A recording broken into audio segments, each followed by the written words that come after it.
Estamos estudiando el Evangelio de Marcos. Empezamos el año pasado, yo creo que ya casi cumplimos un año estudiando Marcos versículo a versículo y estamos, a ver, ¿en qué capítulo estamos, hermanos? Capítulo 11, ¿verdad? Y esta mañana nos corresponde estudiar la segunda sección del capítulo 11, específicamente el versículo 12 al 19, y he titulado a esta sección La maldición de la higuera. Jesús dijo en el Sermón del Monte: por sus frutos los conoceréis. No dijo por sus hojas los conoceréis, ¿verdad? No dijo por sus ramas los conoceréis. Dijo por sus frutos. Y esta mañana, hermanos, vamos a aprender las terribles consecuencias de ser un creyente estéril que no da fruto. Jesús maldijo una simple higuera por el simple hecho de no tener higos. ¿Cuánto más a su pueblo? Esta higuera, de la cual vamos a estudiar esta mañana, se convierte en una parábola viviente de lo que Dios hace con aquellos que no dan fruto. Porque esta higuera fue una parábola para Israel, porque Israel no dio el fruto que esperaba y Dios también trajo juicio sobre Israel. Pero no solo sobre Israel, sino también aplica para nosotros los creyentes de hoy. De manera que en este episodio de Marcos vamos a entender lo delicado que es, hermanos. Como creyentes, dar fruto no es una opción.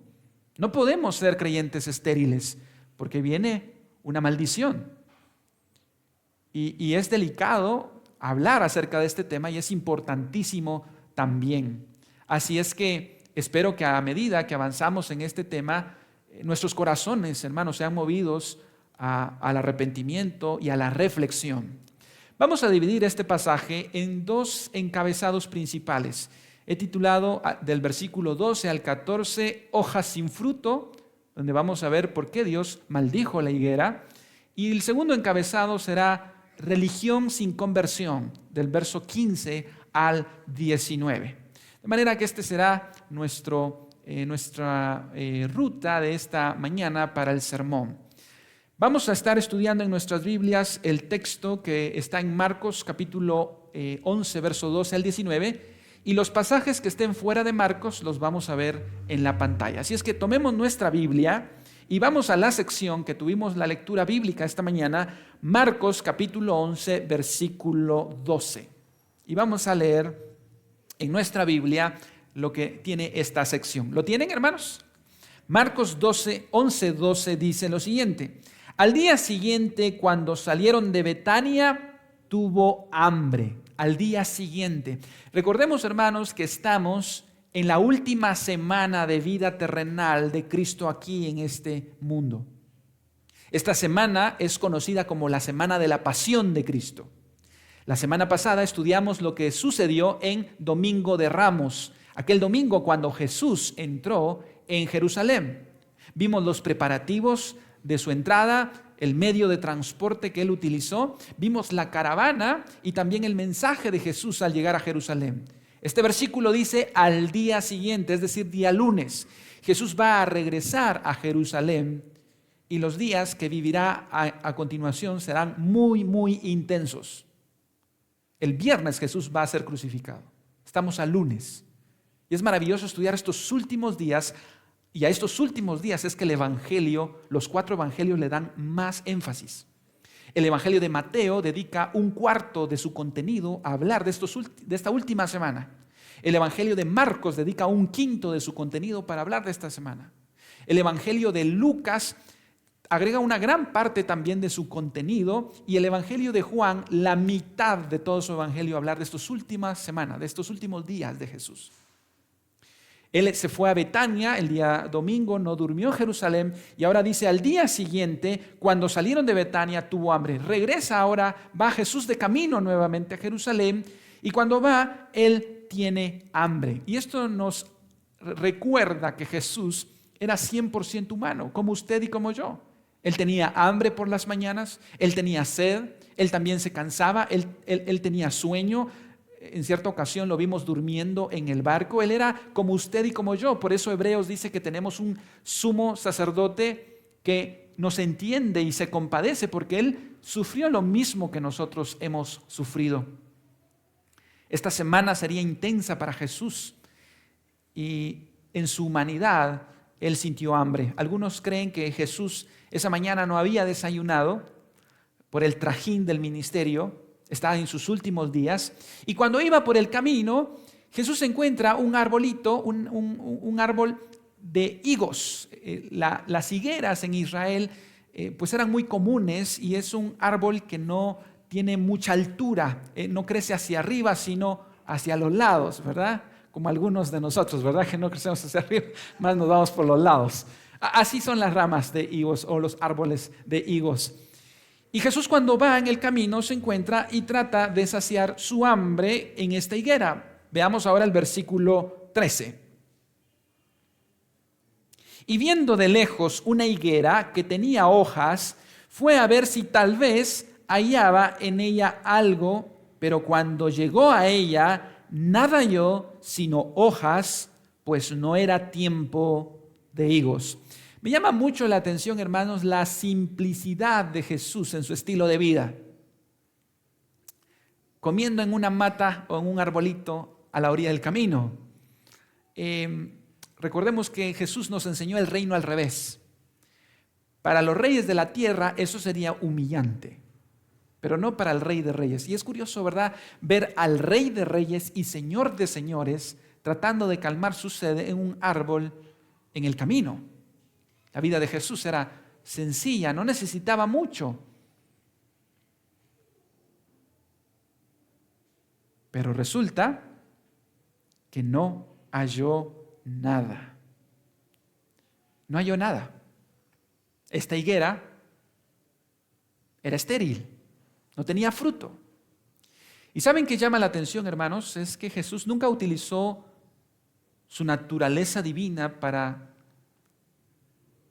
beneficio personal.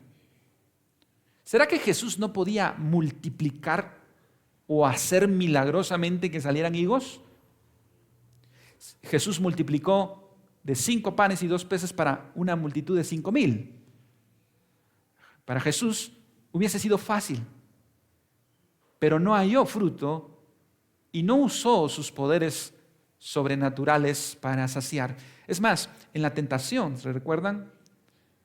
En el desierto, después de haber ayunado 40 días y 40 noches, Satanás se le apareció y le dijo: convierte estas piedras en pan.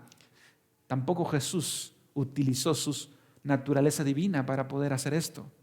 Él convirtió el agua en vino para servir en una boda, pero cuando va a esta mata o a este árbol de higos, no utiliza su naturaleza divina para beneficio personal.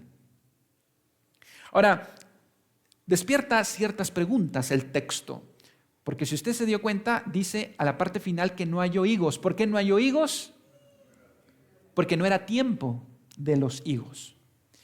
Como toda fruta, todo tiene su tiempo, ¿verdad? Yo le preguntaba a mi madre cuándo es el tiempo, por ejemplo, de los mangos de amatillo, les decimos en el interior.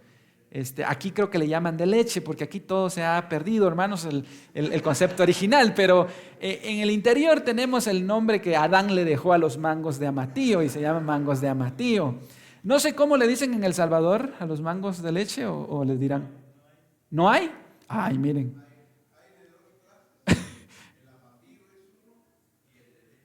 Aquí está, miren. Ok, en El Salvador dice que todavía no ha llegado, pero ya vamos a mandar ahí exportar algunas semillas. ¿Y en qué época da el mango de amatillo, hermanos? Normalmente en el verano, ¿verdad? En el invierno uno no consigue mango de amatillo. Pues resulta que los higos en Israel también tenían su época. Era en el verano y en el otoño, que es en Israel en el mes de agosto y en el mes de octubre. Ahí tenemos la época de los higos grandes. Pero aquí Jesús está en la celebración de la Pascua. Y la celebración de la Pascua en el calendario hebreo se da en el mes de Nisán. Y el mes de Nisán corresponde al mes de abril. No era agosto ni era octubre, por eso el texto dice que no era tiempo de higos, porque los higos es en el mes de agosto y en el mes de octubre. ¿Por qué entonces Jesús se enoja con la higuera y la maldice? Y le dice, nunca más de fruto coma nadie de ti. Alguien podría pensar que, bueno, cuando uno tiene hambre ya no es uno, ¿verdad? De hecho, hay un chocolate, ¿verdad?, que dice, cuando tienes hambre no eres tú. ¿Será que Jesús tenía tanta hambre y al ver que no, ¿verdad?, se perdió los estribos y despotricó con esta pobre higuera, maldiciéndola? ¿O había un propósito muy especial? De hecho, ¿saben por qué? Bueno, Jesús vivió tantísimas cosas que Juan dice que si se escribieran en un libro no alcanzaría, ¿verdad? ¿Por qué quedó esto registrado? Este evento tan particular, el Espíritu Santo quiso que quedara en Mateo y en Marcos, la maldición de la higuera. Algo que uno podría decir, pero ¿qué lección tiene esto? ¿Será que Jesús tenía hambre, estaba enojado ese día, sabía lo que le esperaba, estaba de mal carácter? Pero hermanos, el Señor Jesús nunca hizo nada por hacerlo. Tenía un propósito. Y resulta, hermanos, que los comentaristas nos explican que todo árbol de higos, cuando tenía hojas, antes de la época, daba una especie comestible que se llamaban brevas, que eran higos en formación, que también eran comestibles.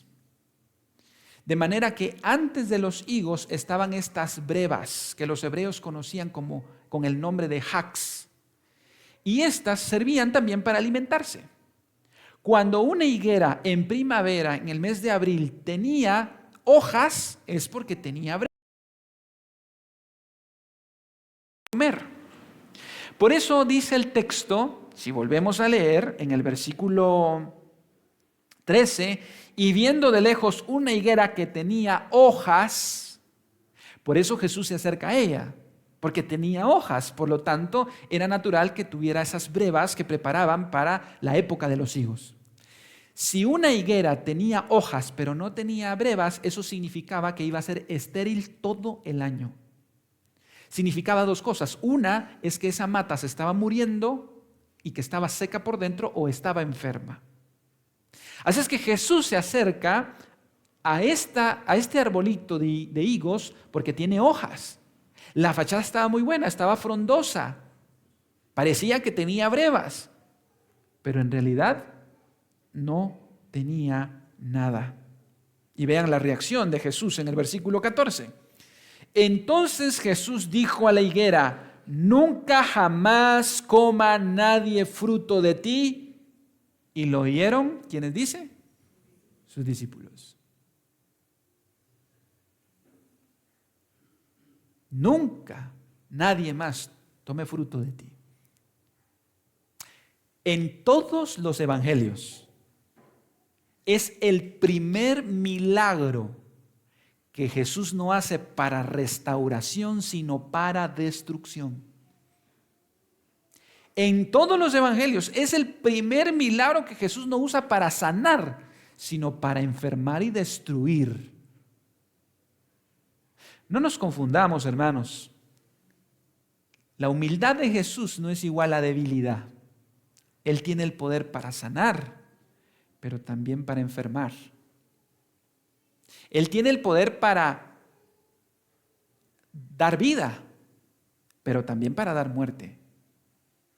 Y aquí se la va a tomar muy en serio con esta higuera porque la va a utilizar como una metáfora viviente para enseñarnos que no podemos darnos el lujo de ser creyentes que no dan fruto.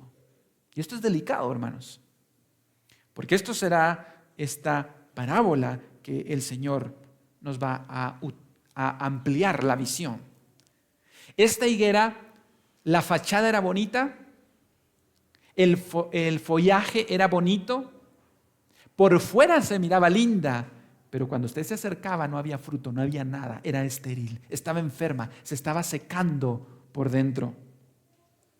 Y esto es, hermanos, lo que prepara entonces para lo que Jesús va a hacer en el siguiente versículo, cuando entra al templo y juzga a Israel. Esta fue la introducción que Jesús utilizó. Y en el primer siglo no habían pantallas, no habían forma de ilustrar, así que Jesús usó la naturaleza para ilustrar lo que iba a pasar con Israel. Porque Israel era esa higuera estéril que no había dado fruto. Y en el Evangelio de Lucas se nos habla de la parábola de la higuera. Dice lo siguiente en Lucas 13:6. Dijo también esta parábola: tenía un hombre una higuera plantada en su viña y vino a buscar fruto de ella y no lo halló. Dijo el viñador: he aquí, hace 3 años que vengo a buscar fruto de esta higuera y no la hallo, córtala. ¿Para qué inutiliza también la tierra? Y esto es Dios tratando con Israel. Dios es el viñador, Israel es la higuera. Y Jesús aparece en esta parábola.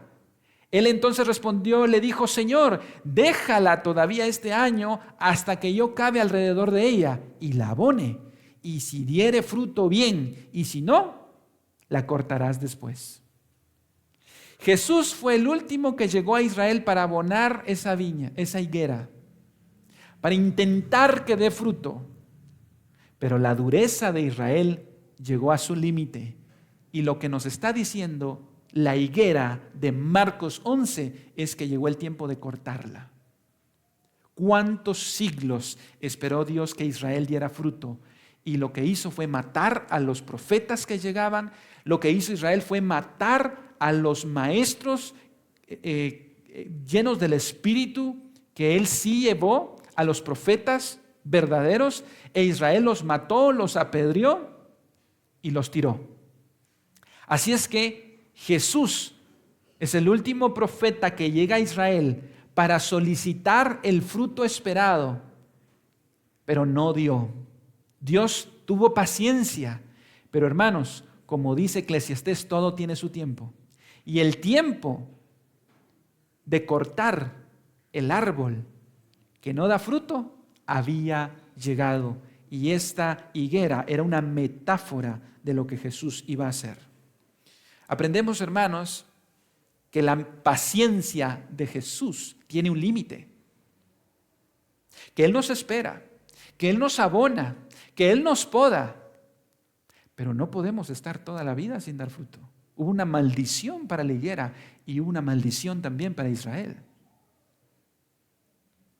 Él tiene un límite. Ahora bien, ¿qué tiene que ver eso con nosotros? Y aquí es donde se pone delicado el asunto. Esto no es solo para Israel. Esto es para la iglesia también. Porque hay creyentes que tienen muchas hojas, pero cuando se acercan, no hay fruto. Y eso también es delicado. ¿Cómo luce un creyente con muchas hojas, fachada muy bonita, un árbol muy frondoso, pero que no tiene nada de fruto? En el Sermón del Monte, Jesús dijo lo siguiente en Mateo capítulo 3, verso 10. Antes de eso, lo que Juan el Bautista dijo. Y ya también el hacha está puesta a la raíz de los árboles. Por tanto, todo árbol que no da buen fruto es cortado y echado en el fuego. Todo árbol, hermanos. Y eso nos incluye a nosotros. La pregunta que debe empezar en nuestras cabezas es: ¿estoy yo dando fruto o soy una higuera estéril también? Porque Juan dice, ya el hacha ya está puesta. El que dé fruto se le podará para que dé más, pero el que no dé fruto será cortado. Eso tiene mucho que ver con nosotros. ¿Cómo lucen entonces los creyentes que tienen muchas hojas pero nada de fruto? Lucen como Jesús dijo en Mateo capítulo 7, verso 21. No todo el que me dice, Señor, Señor, entrará en el reino de los cielos, sino el que hace la voluntad de mi Padre que está en los cielos.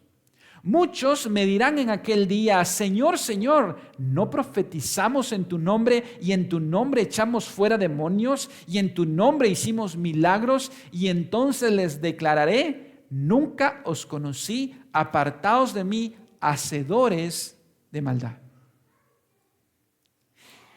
Estos hombres tenían muchas hojas, parecían un árbol bueno, porque miren lo que hacían. Hacían cosas que cualquiera de nosotros se topa con alguien y dice, wow, este sí es un árbol verdadero, ¿verdad? Muchos me dirán aquel día, ¿no profetizamos en tu nombre? Uno escucharía a un profeta y uno se queda asombrado y diría, qué espiritual, ¿verdad? Otros dicen que echaban fuera demonios. A los que echan fuera demonios los vemos como superhéroes, ¿verdad? Porque uno sale corriendo cuando hay un endemoniado, ¿verdad? Y dice que hacían muchos milagros. Y él les dirá, ¿saben qué? Nunca los conocí. Eran como esa higuera. Tenían muchas hojas. Parecían un buen árbol. Pero por dentro no tenían nada de fruto. Y yo sé que la pregunta ahora para nosotros es, hermano, entonces, ¿qué frutos son? ¿Verdad? Y uno se pregunta, porque hermano, estar en un ministerio, predicar, cantar, tocar, lo que usted quiera, son hojas. Esos no son los frutos. ¿Qué es el fruto entonces? ¿De qué trata el fruto? Bien. Jesús dijo, por sus frutos los conoceréis, no por sus hojas, no por sus ramas, ni por su color. ¿Cuáles son esos frutos? Gálatas capítulo 5, 22, en el conversatorio de los miércoles estamos hablando de eso. ¿Cuáles son los frutos del Espíritu Santo? Amor, gozo, paz, paciencia, benignidad, bondad, mansedumbre, fe, templanza. Esos son los frutos verdaderos que Él espera que demos. Por eso el texto dice que, Señor, pero si en tu nombre hicimos muchos milagros. Hermanos, quédense con esto en su mente. La vida cristiana no se trata de hacer, se trata de ser. Hacer, cualquiera puede hacer. Hay personas, hermanos, en la iglesia que son muy activos, que no han nacido de nuevo. Tienen hojas, tienen ramas, pero no tienen fruto. De manera que el fruto verdadero, el que Dios espera, no es que hagamos milagros, que profeticemos, que echemos fuera demonios, que hagamos ayuno y oración todos los días y que demos diezmo y que estemos en este ministerio, que estemos en otro ministerio. Eso es importante, pero eso no es el fruto. Miren, estos se van a quedar asombrados. Pero si hicimos milagros, pero si hicimos esto, hacer, pero no ser. Estos nunca le van a poder decir a Jesús, Señor, pero si en tu nombre fuimos amorosos, pero si en tu nombre fuimos pacientes, pero si en tu nombre fuimos íntegros, si en tu nombre fuimos santos. Ese es el fruto verdadero. Ellos estaban envueltos en el activismo religioso. Entonces, hermanos, para saber si usted y yo somos una higuera estéril, la pregunta es, ¿qué estamos haciendo? No, la pregunta es, ¿qué estamos haciendo en el interior? Y la pregunta es esta. Alguien me preguntaba en un almuerzo, ¿cómo se mide el éxito de una iglesia? ¿Cómo se mide el éxito en la empresa donde usted está? A veces es fácil en la empresa. Ventas, números, pero ¿cómo se mide en una iglesia? No se mide, es que somos más que el año pasado. Eso no es. Y la respuesta es esta para nosotros. ¿Sabe, hermano, cómo sabe usted si es una higuera estéril o no? ¿Se parece usted hoy más a Cristo que el año pasado? Esa es la pregunta. Los frutos del Espíritu Santo son un cuadro que refleja el carácter de Cristo. Cristo es amor, gozo, paz, paciencia, benignidad, bondad, mansedumbre, templanza. Y la pregunta es, ¿soy yo hoy más parecido a Cristo que el año pasado? ¿Tengo esos frutos en mi carácter? Porque ese es el fruto que Él realmente espera. Así es que eso nos lleva a nuestro segundo encabezado, que es religión sin conversión. Vamos en nuestra Biblia, en el capítulo 11, ahora versículo 15 en adelante. Religión sin conversión. Ya vimos lo de la higuera y ahora veamos cómo se aplica a Israel. Eso está en su Biblia, Marcos capítulo 11, verso 15.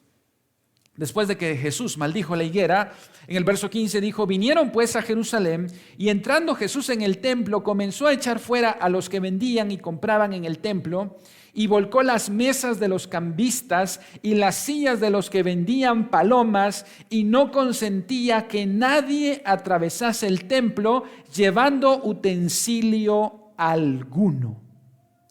¿Leyó lo que Jesús hizo, hermano? ¿Qué hizo Jesús? Volcó las mesas de los cambistas y tiró las sillas de los que vendían y no consentía que nadie. ¿Alguna vez habían visto a Jesús en mood agresivo? ¿Cuántas veces hemos visto a Jesús enojado? Aquí sí está enojado. Y esto, hermanos, es el mismo Jesús que hemos visto a lo largo de todo el Evangelio.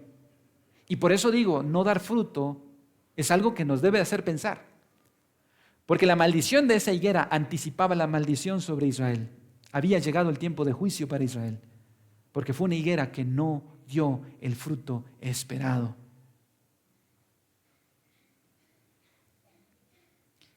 Hermanos, si hay algo que Israel tiene sagrado es el templo. Toda la vida política, social, cultural, religiosa gira alrededor del templo. El templo era la cosa más sagrada, más santa, porque allí estaba la presencia de Dios. Tocar el templo es tocar el corazón de Israel.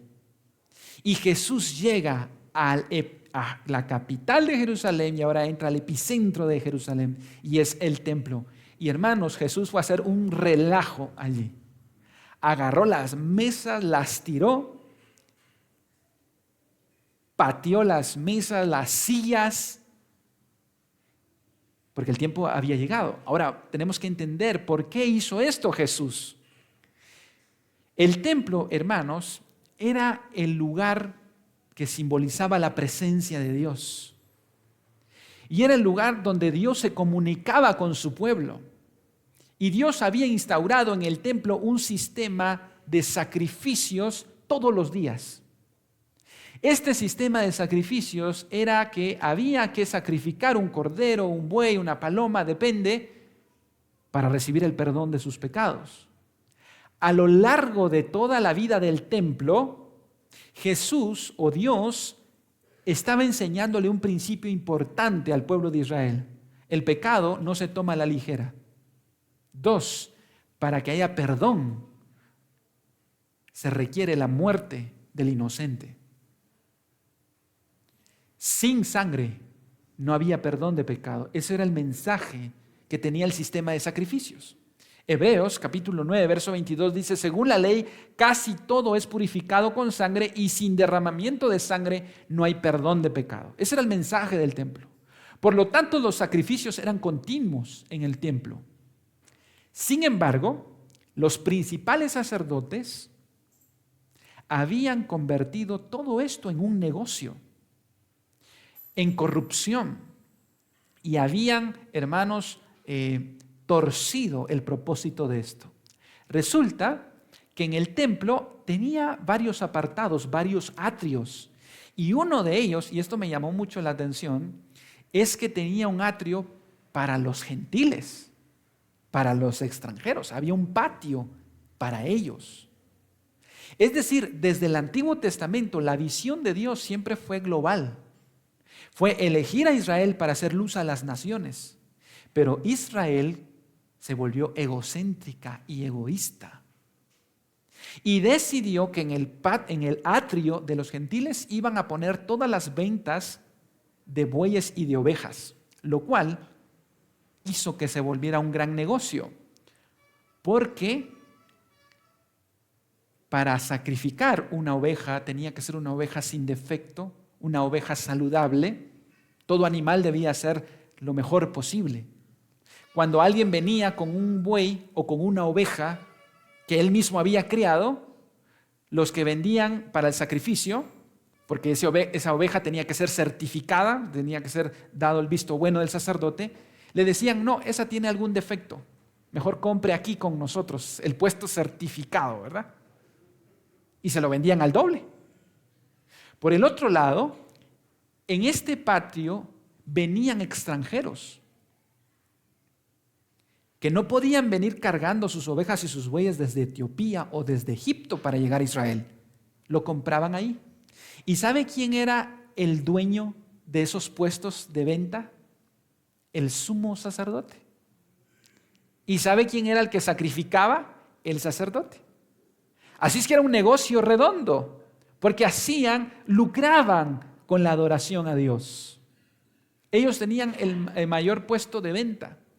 Por el otro lado, también había un monopolio en los cambistas del templo, porque para ofrendar en el templo solo se podía utilizar la moneda judía, y si venían de Etiopía, venían de Egipto, tenían que cambiar su moneda por moneda que era aceptada en el templo. ¿Y quién creen que eran los que tenían el monopolio del cambio? El sumo sacerdote. Había un área que se llamaba el Bazar de Anás. Anás y Caifás, los sumos sacerdotes, tenían el negocio junto con los demás, por supuesto, redondo. Jesús llega y les echa a perder el negocio.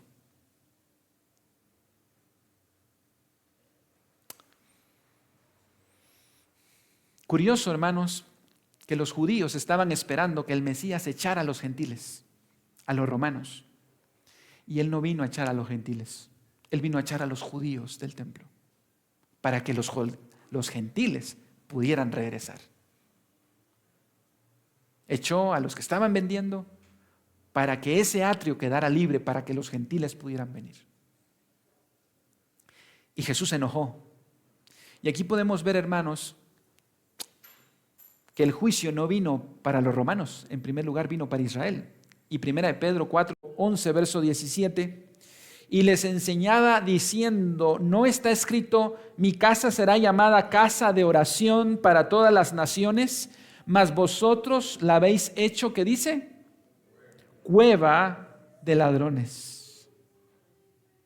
Hermanos, cuando nosotros somos mucha hoja, pero nada de fruto, eso también es convertir la iglesia en cueva de ladrones. Cuando nosotros somos cristianos el domingo, pero vivimos como mundanos entre semana, eso también es convertir en cueva de ladrones la casa de Dios. Y Jesús fue fuerte con esto. Se puso en mood agresivo. Y aquí aprendemos, hermanos, que Jesús es celoso de la verdadera adoración. Y que Jesús es celoso por aquellas personas que debemos alcanzar, pero no lo hacemos. Israel estaba tan ensimismada que no le importaban los extranjeros, que no le importaba el inconverso. Y Jesús trató con ellos fuertemente. Ese día y esa semana, Israel sería juzgado. ¿Y saben qué hizo Jesús? Ese templo que tanto adoraban, lo quitó. Y dijo: no quedará piedra sobre piedra. ¿Cuál fue la reacción de los judíos? Versículo 18, y con esto terminamos. Y lo oyeron los escribas y los principales sacerdotes y buscaban cómo matarle, porque le tenían miedo, por cuanto todo el pueblo estaba admirado de su doctrina. Pero al llegar la noche, Jesús salió de la ciudad. ¿Qué hicieron ellos, hermanos? Querían matarle, porque les había echado a perder el negocio. Porque, hermanos, ese día Jesús hizo con ellos lo que hizo con la higuera. quitó el templo. Años después, el general Tito destruyó el templo y no quedó piedra sobre piedra. Y se quitó el reino y fue dado a los gentiles. Aquellos gentiles que ellos habían echado del templo, ahora ellos serían los que darían el fruto esperado. Así es que ahora la lupa de Dios está sobre usted y está sobre mí. Ya no está sobre la higuera, ya no está sobre Israel, sino el nuevo Israel, que es usted y soy yo. Y la pregunta, hermano, es entonces, ¿está usted dando los frutos que el Señor espera? ¿O somos estériles? No hay cambio interior de corazón. No hay un cambio de vida a la imagen del carácter de Cristo. Dios quiere, hermanos, traernos al arrepentimiento y mostrarnos su favor. Padre, te damos gracias, Señor, por tu palabra.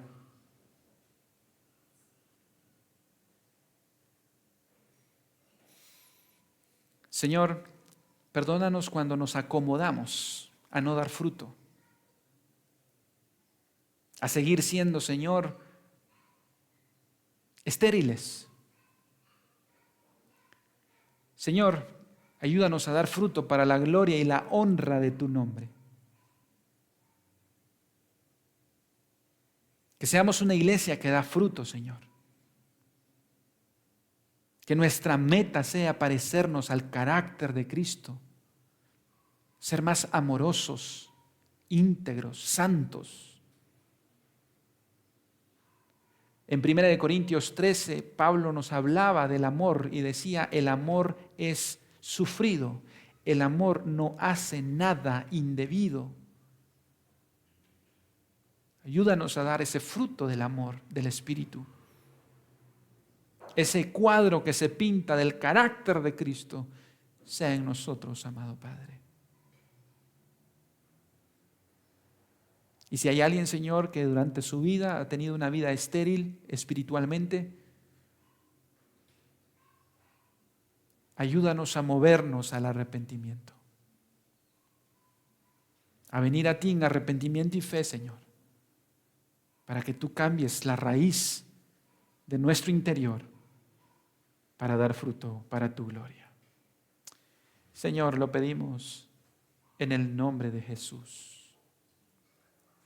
Amén.